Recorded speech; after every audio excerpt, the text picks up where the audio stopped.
होश में हमारे शब्दों को ध्यान से सुनना। जब इतना गलत हो जाता है तो अपना चेहरा अपने को पसंद नहीं आता और अपना जीवन अपने को पसंद नहीं आता और अपने अंदर से मन कहने लगता है नष्ट कर दो इस शरीर को। फिर वो जो आगे की लीलाएं होती है, अच्छा ऐसा हुआ, फांसी लगा ली, जहर खा लिया, ये कर लिया, वो कर लिया। यदि तुम परमार्थ के पथिक हो, ये तीन बातें नहीं है तो तुम्हारा पतन हो चुका है। हमारा मन भजन में ले, होटलों में खाओगे, भजन में मन लगेगा, अशुद्ध आहार करोगे, मनमानी व्यभिचार प्रवृत्तियों का दर्शन, संभाषण और क्रिया करोगे और तुम्हारा मन सच्चिदानंद प्रभु में लग जाएगा। तमाशा समझा है, तमाशा समझ लिया अध्यात्म में मन को लगाना। अपनी दिनचर्या में इतना पावर है कि जहर भी समन हो जाएगा। मीरा जी का समन हो गया ना। अगर नियम है 1:45 बजे उठने का, स्नान का, तो 1:45 बजे ही उठना चाहिए, 2 नहीं बजना चाहिए। अपने पास सामर्थ्य होने पर नीचापमानम सुधा, वो नीच है, हम उस पर शासन कर सकते हैं, पर उसके द्वारा किए हुए अपमान को सह गए और अंदर से मनाया भगवान तुम्हें सुखी रखे, स्वस्थ रहो। जिसका इंद्रिय मनोनिग्रह युक्त समय व्यतीत होता है भगवत चिंतन में, वो महापुरुष है। अभी वर्तमान में ही है, चिंता मत करो, स्थिति जागृत होने में देर नहीं। सच्ची सच्ची तुम में बहुत सामर्थ्य है, जागो। अगर झुक गए तो रौंद दिए जाओगे। ये 8 बातें भगवत भक्त अपने जीवन में जांच ले कि है कि नहीं है, अगर ना हो तो धारण कर ले। पहला है, संत महापुरुष आपके जीवन में है कि नहीं, ये जांच करनी है। देखा है हमने, अगर किसी संत को आदर्श मानकर आप नहीं चल रहे हो तो दिमाग को खसकते हुए देखा, खसक गया है दिमाग। वो मनमानी आचरण केवल सिद्ध बनने के लिए कर रहे हैं। उनके आचरण ऐसे कि भोले भाले लोग ये समझे कि ये तो सिद्ध है। और जानते हो सिद्ध किसे कहते हैं? ब्रह्म भूता प्रसन्नात्मा न सोचति न कांक्षति समः सर्वेषु भूतेषु मद भक्तिम लभते पराम निर्माण मोहा जित संग दोषा अध्यात्म नित्या विनिवृत्त कामा द्वंद्व विमुक्ता सुख दुख संगई गच्छन्त मूढ़ा। ये स्थिति आनी चाहिए। पूरा कोरा जैसे नाटक मंच पर नाटक किया जाता है ना, पूरा दिखाई देता है, पूरा नाटक। क्यों? क्योंकि कोई डांटने वाला नहीं है, कोई आदर्श नहीं है महापुरुष जीवन में। जो मन में आवे सो बोलो, जो मन आवे सो नाटक करो, तो 100 200 500 लोग भोले भाले जिनको ककाहरा नहीं आता परमार्थ का, वो कह देते मेरे भगवान, मेरे सिद्ध योगी, मेरे महापुरुष मिटिया मेट कर देते हैं। बात तो तब समझ में आवे जब रसिक जन पास करे, गुरुजन पास कर दे। अपने मन से कुछ नहीं होता, जिसे महापुरुष पास कर दे वही होता है। संत महापुरुष कहे ठीक चल रहे हो, ठीक है, या वो मौन स्वीकृति दे दे, ठीक है। अपने मन से सिद्ध बनने पर सिद्ध थोड़ी कोई हो जाता है। जीवन में तुम्हारे संत हैं कि नहीं, बस इतनी बात देखो। अब एक भगत जी आए थे, अपने लोग तो सबका आदर ही करते हैं। उनका दिव्य रूप से हनुमान जी हमारे सामने प्रकट हुए थे। सच्ची बात कह रहे हैं, जिस समय दिव्य रूप हनुमान जी ने धारण किया तो हनुमान जी महाराज के ही भाई पवन पुत्र भीम कंपायमान थे। भीम जैसे हनुमान जी वैसे भीम, बड़े बड़े पर्वतों को अपनी टक्कर से चूर करने की सामर्थ्य रखने वाले। अभी पैदा ही हुए थे भीम और गोद में लिए हुए माता कुंती चल रही थी। अचानक सिंह निकला, दहाड़ हुई तो गिर गए भीम। तो जो जिस चट्टान पे गिरे चकना चूर हो गई चट्टान, और उस आवाज से भयभीत होकर भाग पड़ा सिंह। अभी गोद में बच्चा थे। वो भीम जिस समय प्रार्थना की कि भैया मैं तुम्हारा वो दिव्य रूप देखना चाहता हूं, तो उनका काहे को तुम व्यर्थ में ऐसा तुम नहीं देख पाओगे। तो उनका हमारी लालसा है आपका छोटा भाई हूं तो अट्टहास किया हनुमान जी का वो दिव्य रूप कि कंपायमान होकर कह रहे थे, हे वायुपुत्र, हे पवन पुत्र, तुम अपने रूप का संवरण करो, मेरी सामर्थ्य नहीं। और वो व्यक्ति ऐसे कह रहा, मैं दिव्य हनुमान। हम कह रहे पाखंड मत करो, ठीक से चलो तो ये सब भगवत स्वरूप अनुभव में आ जाएंगे। ठीक से चलो, बड़ा विचित्र स्वरूप है। जब तक जीवन में कोई संत नहीं तो हम ये देख रहे हैं कि वो जीवन या तो पाखंड में सकिल जाएगा और या तो व्यर्थ के चिंतन में फंसा हुआ अपने को मान लेगा कि मैं सिद्ध हूं। आपका शब्द, आपकी दृष्टि, आपकी चेष्टा, तस्मात् शास्त्रम प्रमाणम ते, तब सिद्ध माना जाता है। बहुत सिद्धों के दर्शन हुए, गंगा किनारे सिद्धों का हमने कभी नहीं देखा ऐसा प्रमादी। सिद्ध प्रमादी नहीं होता। 95 वर्ष की आयु पूज्य स्वामी श्री ओंकारानंद सरस्वती जी महाराज 4 बजे एक अपने निजन से कहते, वो स्वेटर पहना दीजिए। बोले स्वामी जी अभी तो धूप है। नहीं, अंदर अभी जाएंगे, चिंतन में विक्षेप होगा, हमारे पास समय नहीं, डाल दो शरीर में। अब इसका एक साधारण शब्द हुआ, इसका प्रभाव इतना पड़ा, इतनी अवस्था में इतने चिंतन परायण की स्वेटर पहनना है ये स्मृति बाधा ना पहुंचा पावे, डाल दो शरीर में। कितना सूक्ष्म। बड़े बड़े महापुरुषों को देखा है, अपने ब्रज के प्रेमी जनों को और ब्रह्मबोध संपन्न दोनों महापुरुषों को, किंचन मात्र कहीं भी कोई भी शास्त्र विपरीत शब्द नहीं, 1 सेकंड की चेष्टा नहीं पाई शास्त्र विरुद्ध। और यहां शास्त्र में है ही नहीं, हो वैसे सिद्ध हो रहे हैं। क्यों? क्योंकि जीवन में किसी आदर्श महापुरुष का अंकुश नहीं। अगर किसी संत का भय तुम्हारे जीवन में नहीं है तो ये माया रौन देगी, पक्का समझ लीजिए। कोई महापुरुष तुम्हारे ऊपर अंकुश लगाने वाला हो तो इसीलिए जो देहाभिमानी जी होते हैं भाग पड़ते हैं, क्योंकि उनकी सिद्धावस्था में वो बाधा पहुंचाएंगे गुरुजन। असली सिद्ध बनो, नाटक नहीं, तो भाग पड़ते हैं। और जो गुरुजनों की शरण में रहता है वो परिपक्व भगवत प्राप्त महात्मा बन जाता है। इसलिए पूज्य बाबा कह रहे, पहला, किसी महापुरुष का अनुशासन है कि नहीं। प्रगट में अनुशासन जरूरी है, प्रगट में अनुशासन जरूरी है। नारदानंद सरस्वती जी महाराज नैमिषारण्य के पीछे आए थे, कुछ परिक्रम उन्होंने बताया। अब वो पधार गए जो वहां के अधिकारी बनाए गए, विवेकानंद जी। नए वस्त्र धारण करके आ गए। सदवई में मना है, यदि ऊपर का नया वस्त्र हो तो नीचे का पुराना और मलिन होना चाहिए। अगर नीचे का तो फिर ऊपर का पुराना मलिन, मैच नया, क्रीच एकदम, ये सब साधुता के कुछ नियम होते हैं, साधुता की एक मर्यादा होती है।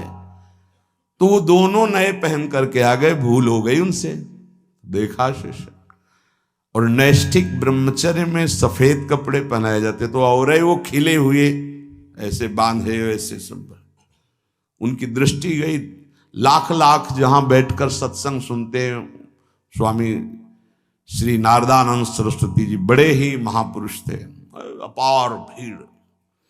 और सत्संग के बाद 1 घंटा सबको एकांत चिंतन करो। क्या वहां ब्रह्म ज्ञान का सत्संग होता था।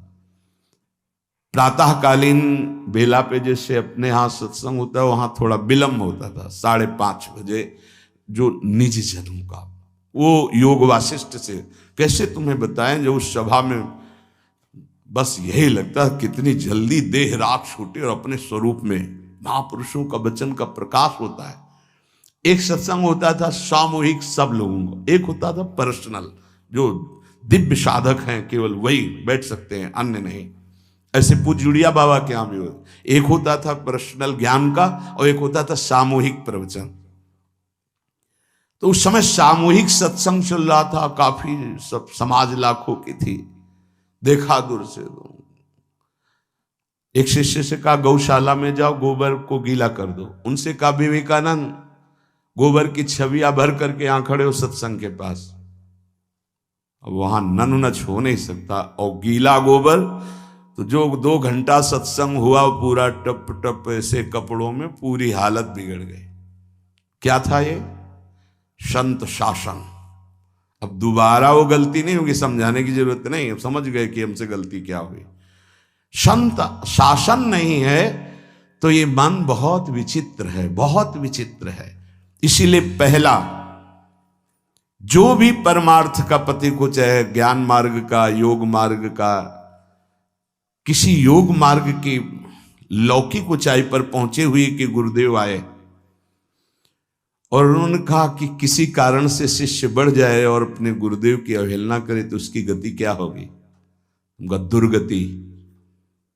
दुर्गति, दुर्गति के सिवा उसके आगे कोई शब्द नहीं है। गुरु को पीड़ा है और शिष्य परम पद में पहुंच जाएगा? नहीं नहीं, ऐसा नहीं हो सकता। अनुशासन अत्यंत आवश्यक है। किसी भी वैभव या लोक व्यवहार या लोक मान्यता बढ़ जाने पर अपने गुरु का अपमान, गुरु की अवहेलना, तो उसकी दुर्गति पक्की। देखो, ये मन है, ये इंद्रियां हैं, ये अहम है, ये केवल गुरुदेव से ही वश में आता है, दूसरी जगह नहीं आता। क्यों? क्योंकि दूसरी जगह उत्तर देने का अवसर है। दूसरी जगह हम नहीं मानते तुम्हारी बात, लेकिन वहां ना उत्तर है और ना नहीं मानते, केवल वहां मिटना ही मिटना है। अगर ऐसा उपासक है तो निश्चित परम पद का अधिकार। केवल मिटना कोई उपाय नहीं है, अहंकार के पोषण का कोई उपाय, केवल मिटाना है। रो लो, चिल्ला लो, जो तुम्हें करना है कर लो, आना तुम्हें इसी मार्ग में पड़ेगा, दूसरा कोई रास्ता नहीं। बलिहारी घेर करके नष्ट कर देते हैं हमारे मन की मनमानी को, हमारे अहंकार को। इसलिए जीवन में प्रगट में जिनके जीवन में संत हैं और वो स्वीकार करते हैं उनका अनुशासन, उन्हीं का जीवन प्रकाशित होता है, पक्का समझ लेना। दूसरा, भागवतिक मार्ग में चलने वाले उपासक को सांसारिक पुरुषों की मित्रता करके उनकी संगोष्ठी में नहीं बैठना चाहिए। इस बात को बहुत अच्छे से समझ लो। सांसारिक पुरुषों की जो वृत्तियां होती हैं उनमें बड़ा आकर्षण होता है भोगों का, प्रपंच का। जो साधक भ्रमणशील हैं, अगर वो गृहस्थों के यहां जाकर उनकी सैयाओं पर सोते हैं तो उनकी दुर्दशा क्या होती है चित्त की, वो खुद अनुभव करके देख ले। आज तो शास्त्रीय पद्धति को समझा ही नहीं जा रहा। जब बड़े बड़े सुभट गंगा किनारे त्याग, वैराग्य, ज्ञान के मिले ना, तो आगे का रास्ता खुलता चला गया। सांसारिक पुरुषों के समुदाय में बैठना था। वो तुम्हें भगवान कहेंगे, ईश्वर कहेंगे, अवतार कहेंगे, उनको कुछ ज्ञान नहीं। आप मान बैठेंगे अपने को भगवान, अपने को ईश्वर, अपने को अवतार मानिए, तो आप जो अवतार है ना, ईश्वर है ना, भगवान है, उनसे विमुख हो जाएंगे। यहां जो भी अवतरित हुए हैं भगवत पार्षद, वो सदैव दैन्य ही रहे हैं। आप देख लीजिए, उच्च कोटि के महापुरुष चाहे जितनी ऊंचाई पर चढ़े हों, सदैव भगवान की ही स्थापना की है। भगवान के नाम की, रूप की, लीला की, धाम की, भगवत महिमा की स्थापना की है, अपनी नहीं, अपने पार्थिव शरीर की नहीं। ध्यान रखना, जितने महापुरुष प्रकट हुए भगवान की स्थापना की। अगर हम संसारिक पुरुषों का संग करेंगे तो कई तरह से हानि हो जाएगी। सत्संग हो रहा है, बस इतने जो चाहो बैठ जाओ। हमारा पर्सनल एकांतिक केवल गुरुदेव से संबंध है और उनके द्वारा बताई हुई उपासना में हमारा समय व्यतीत होना चाहिए। कोई हमारा मित्र नहीं होना चाहिए, अलग से संगोष्ठी नहीं होनी चाहिए विषयी पुरुष की, सांसारिक पुरुष की। तीसरा, किसी भी अपनी निंदा करने वाले के प्रति कभी भी बुरा व्यवहार बर्ताव नहीं करवाना चाहिए, क्योंकि भगवान प्रेरित करते हैं निंदा करा करके महान बनाने के लिए। ये शब्द याद कर लो। जब तुम्हारी निंदा होने लगे, प्रतिकूलता होने लगे, विपत्ति आने लगे, संकट सताने लगे, तो जान लेना कि तुम्हारी अध्यात्म की भूमिका उठने वाली है, पक्का। ये अध्यात्म की भूमिका उठना बहुत कठिन होता है। अध्यात्म का प्रवचन कर लेना बहुत सरल होता है, नहीं? हाँ, चमड़ी को चिकनी करके और अध्यात्म का प्रवचन करने में कोई कठिनता नहीं, लेकिन चमड़ी और दमड़ी का राग मिटा दे फिर अध्यात्म की तरफ चले, ये किसी फक्कड़ महात्मा का कृपा पात्र ही होगा जो फकीर होगा, जिसने विश्व की समस्त भोग वासनाओं को रौंद करके अपने स्वरूप में स्थित हो गया। ऐसे महात्मा के संग के बिना अध्यात्म का रंग नहीं चढ़ सकता, और देखने को मिल रहा है। जब तक हमें अध्यात्म का परिचय नहीं है तब तक कहीं भी हम राजी हो जाते हैं। अरे राजी होने को तो टाकीज के सामने देखो जाके, हजारों की भीड़ लगती, लाइन में खड़े होते हैं, पैसा देते हैं, और क्या देखने जाते हैं? झूठा तमाशा। उनको आप क्या कहोगे? ज्ञानी कहोगे? सत्संगी कहोगे? भीड़ का इकट्ठा हो जाना कोई अध्यात्म का चमत्कार नहीं होता। तो अध्यात्म का चमत्कार तो अंतर की वृत्ति का परिवर्तन हो जाना होता है। नहीं तो अगर एक नृत्य करने लगे ना तो हजारों उसको देखने खड़े हो जाते हैं, फिर 14 संगीत बज रहे हैं, फिर इसके बाद अगर हजारों ये बैठे मनोरंजन कर रहे हैं तो इनका कोई महत्व तो नहीं। अगर एक महात्मा कह देता है कि तुम वास्तविक भगवत मार्ग के पथिक हो तो धन्य हो गया जीवन, और 1 करोड़ लोग कह दें कि परमार्थ का पथिक है तो मान्यता नहीं मानी जाएगी।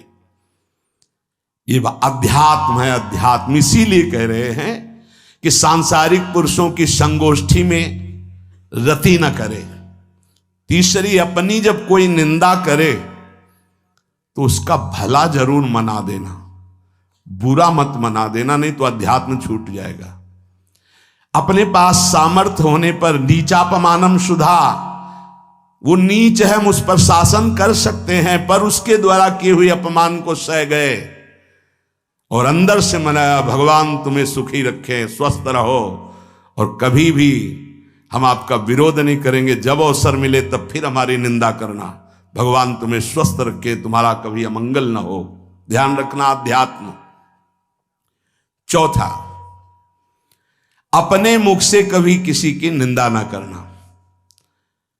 निंदा व्यक्तिगत नाम लेकर के की जाती है, सिद्धांत सार्वभौम वर्णन होता है। जैसे यहां हम कह रहे हैं, वो निंदा सिद्धांत के विपरीत आचरण में जो चलते हैं उनकी है। कौन है? नाम नहीं है, रूप नहीं है। सिद्धांत में चलना एक ये मार्ग, सिद्धांत से बिलक चलना ये पाखंड है। पाखंड और दंभ की निंदा होती, और सत्य की कोई निंदा करे तो वो प्रकाशित होता है। सत्य निंदा से ढकता नहीं। जैसे कोहरा थोड़ी देर के लिए सूर्य को ढकने का नाटक कर सकता है, लेकिन सूर्य जब प्रकाशित होगा तो कोहरे की धज्जियां उड़ जाएंगी। पांचवा, मान लेने की इच्छा का त्याग करके अपने समीप जो भी आवे, छोटा बड़ा सबको प्यार और मान देना। ये 8 अच्छे उपासक में सब लक्षण पाए जाते हैं। दूसरों को मान देने का स्वभाव रखना, चाहे छोटा बच्चा ही क्यों न हो। ये नहीं कि धनी मानी बड़ा आकर के धन राशि दे रहा है तो उसका सम्मान हो रहा है, और एक छोटा प्रणाम कर रहा है उसकी तरफ देखा भी नहीं जा रहा। नहीं, बच्चे से लेकर कोई भी सबको एक ही प्यार की दृष्टि से देखना, भगवत भाव से देखना। अपने को मान रहित और दूसरों को मान देने का स्वभाव बना देना। छठवां, अपनी इंद्रियों को सदाचार परायण रखना। इंद्रियां ये सदैव व्यभिचार की तरफ भागती हैं। नेत्र व्यभिचार दोष, बार बार दूसरों के प्रति देखना आकर्षणकारी, कैसा भी दोष अंदर का भाव हो, नेत्र दोष। दूसरों की बातें सुनना, श्रवणेंद्रिय दोष। वाणी से दूसरों की चर्चा करना, वाणी, ऐसे हर इंद्रिय अपने व्यभिचार में जाना चाहती है। सदाचार परायण उपासक होता है।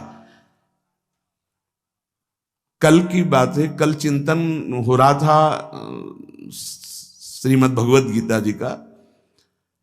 अगर उपासक में सदाचार इंद्रियों की पवित्रता नहीं है तो ढकोसला किसी वक्त कुछ नहीं रहेगा। ये अच्छे से समझ लो। इंद्रियों का विलास चल रहा, खुला दिखाई देता है, खुला एक दृष्टि होती है उसमें दिखाई देता है। अंतर में ब्रह्म बैठा हुआ शांत मौन है और ये समझ नहीं पा रहा, केवल नाटक पे लगा हुआ है। अपना मन, अपनी इंद्रियां यदि संयम में नहीं है, सदाचार में नहीं है, तो ढकोसला ही है, आडंबर ही है, नाटक ही है, पक्का समझ लीजिए। अगर वो संयमी नहीं है, जितेंद्रीय नहीं है, मनोनिग्रही नहीं, तो अध्यात्म क्या है? क्या प्रवचन हो रहा है? किस बात का प्रवचन हो रहा है? जो अनुभव हुआ उसका हो रहा है, शास्त्र सम्मत हो रहा है। जितेंद्रियता नहीं, इंद्रिय निग्रह नहीं, मनोनिग्रह नहीं। छठवां सदाचार परायण, अर्थात इंद्रिय और मन शास्त्राज्ञा के अनुसार चले। जिसका इंद्रिय मनोनिग्रह युक्त समय व्यतीत होता है भगवत चिंतन में, वो महापुरुष है। अभी वर्तमान में ही है, चिंता मत करो, स्थिति जागृत होने में देर नहीं। बंद रखो अपनी खिड़कियों को, कहीं माया की हवा ना घुस जाए। सच्ची सच्ची तुम में बहुत सामर्थ्य है, जागो। अगर झुक गए तो रौंद दिए जाओगे। एक एक बात अच्छे से समझ लो। मुस्कुरा के, प्रेम व्यवहार दिखा के, अपनापन करके फिर तुमको अधीन किया जाएगा। माया भगवती बहुत बलवती है, ऐसे करके फिर ऐसे प्रहार करती है, क्योंकि साधक बहुत प्रवीण है। ऐसे में अपने को बचा लेगा, लेकिन ऐसे में बचाना बहुत कठिन होता है। हमारी बात को समझ लेना, ऐसे में बचाना बहुत कठिन होता है, बहुत कठिन होता है। समर्पण का मिश, सेवा का मिश, अपनापन का मिश। हमारी इंद्री, हमारा मन बहुत धोखेबाज है, हमें